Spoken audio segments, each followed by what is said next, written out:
produz isso, professor, ou César? Como é que produz essa inspiração? Como é que sai isso? Uma Então, poesia linda dessa que foi capaz de falar, foi eu que fiz? Então, a inspiração, em primeiro lugar, assim, é um tema que eu gosto muito de falar sobre ele, né? Porque normalmente dentro da academia, né, dentro do universo acadêmico, né,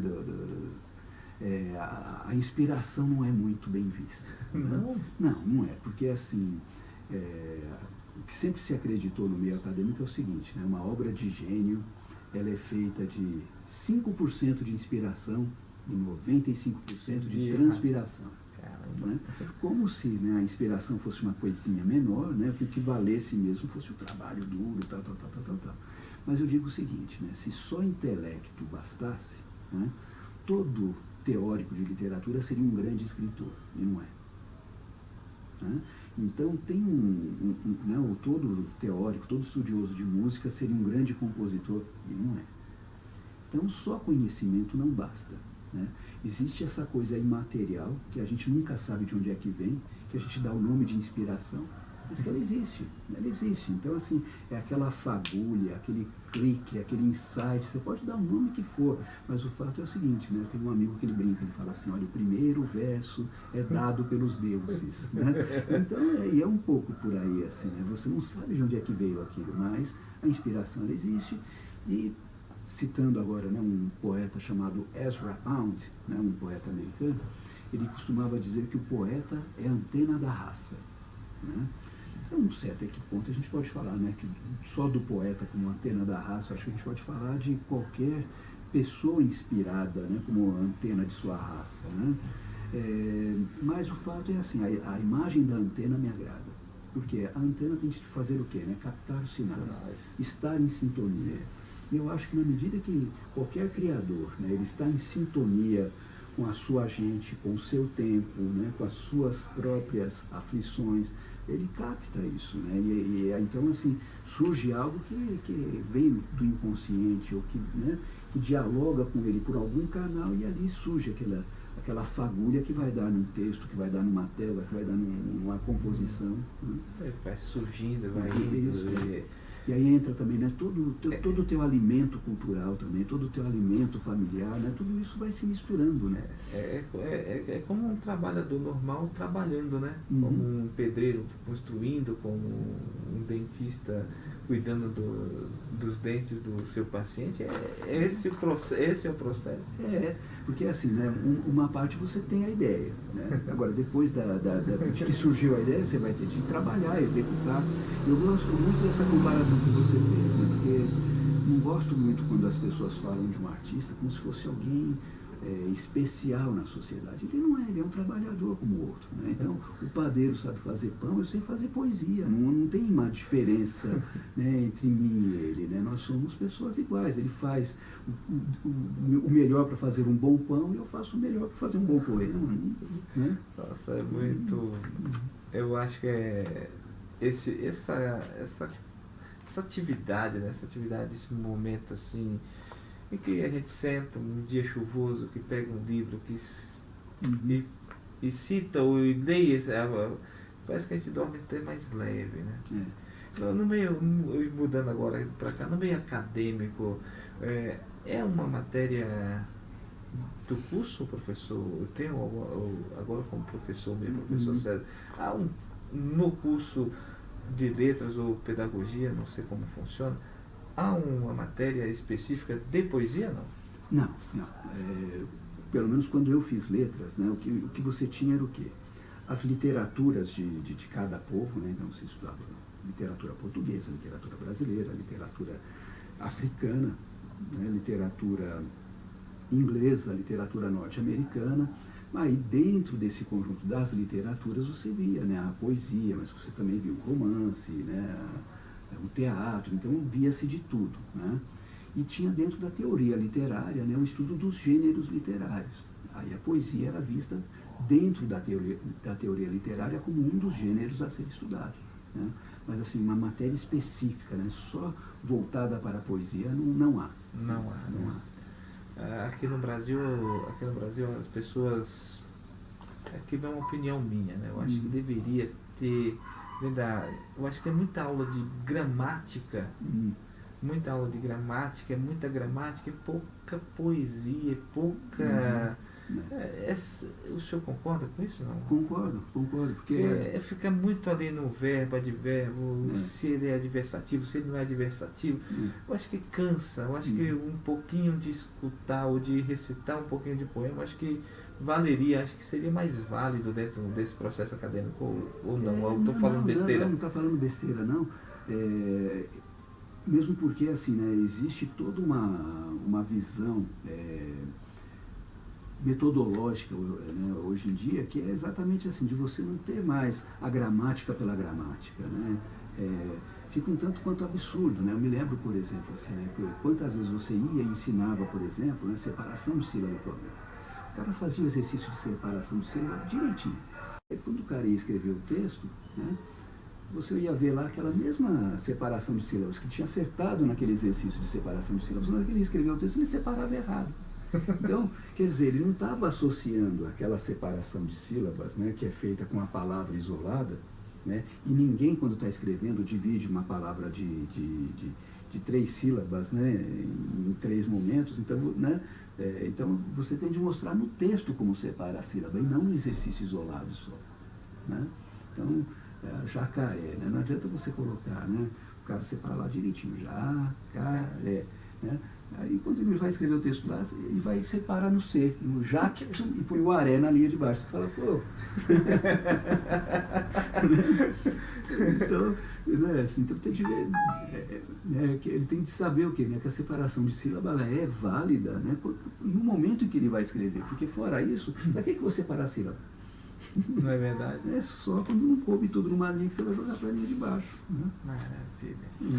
Professor, agora como César, as atividades de um poeta, para divulgar um livro, por exemplo, como funciona isso, essa divulgação, essa saída, sarau aqui, a noite do autógrafo ali, como é que funciona isso? Como é que um autor de livro lida com esse dia a dia aí?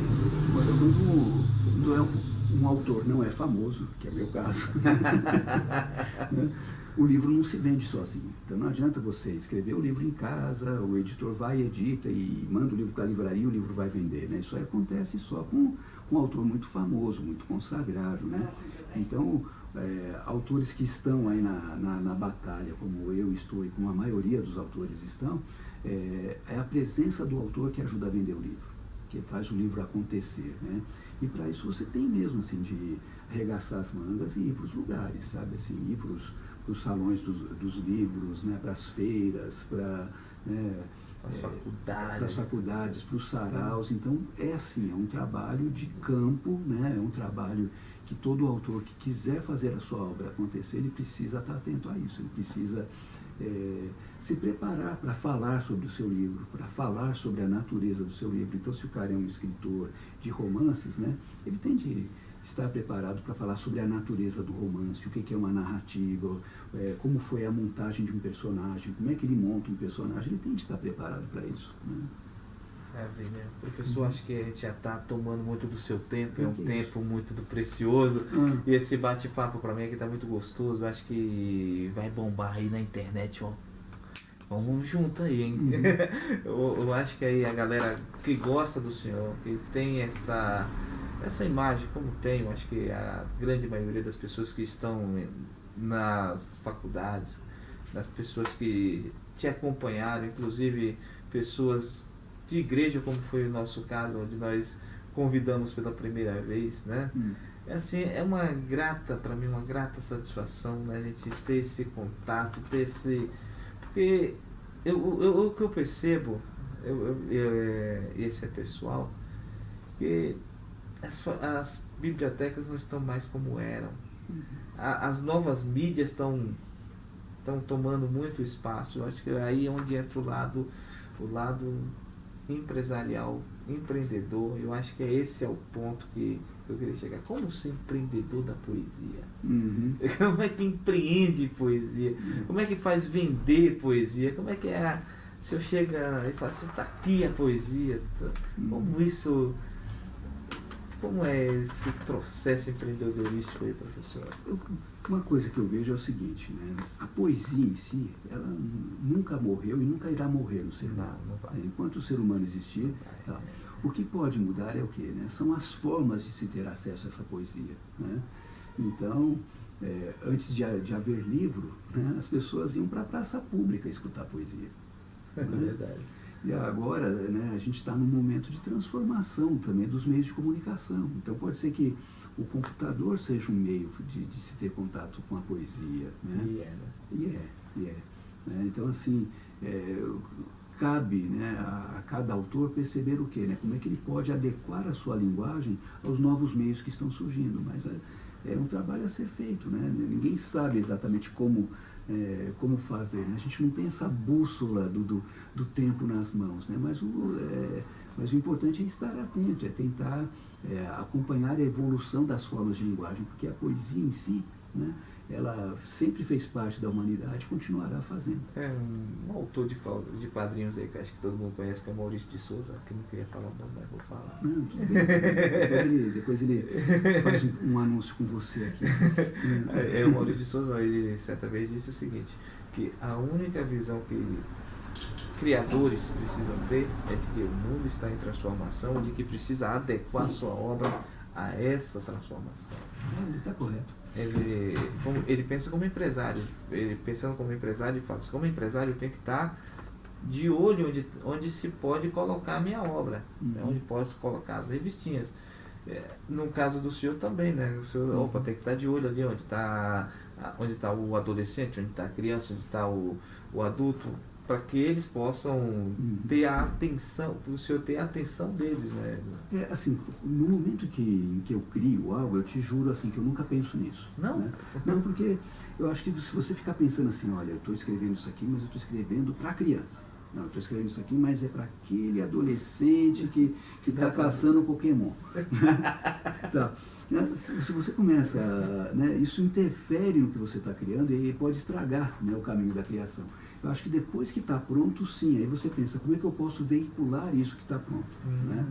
Então, uma coisa é ter um momento criando, né? E nesse momento da criação você tem que ser muito verdadeiro consigo mesmo. Né? Não adianta você querer acertar qual é a veia do mercado, porque a veia do mercado ela pula, sabe? Você pode pegar a veia errada ali. Né? Pode mesmo.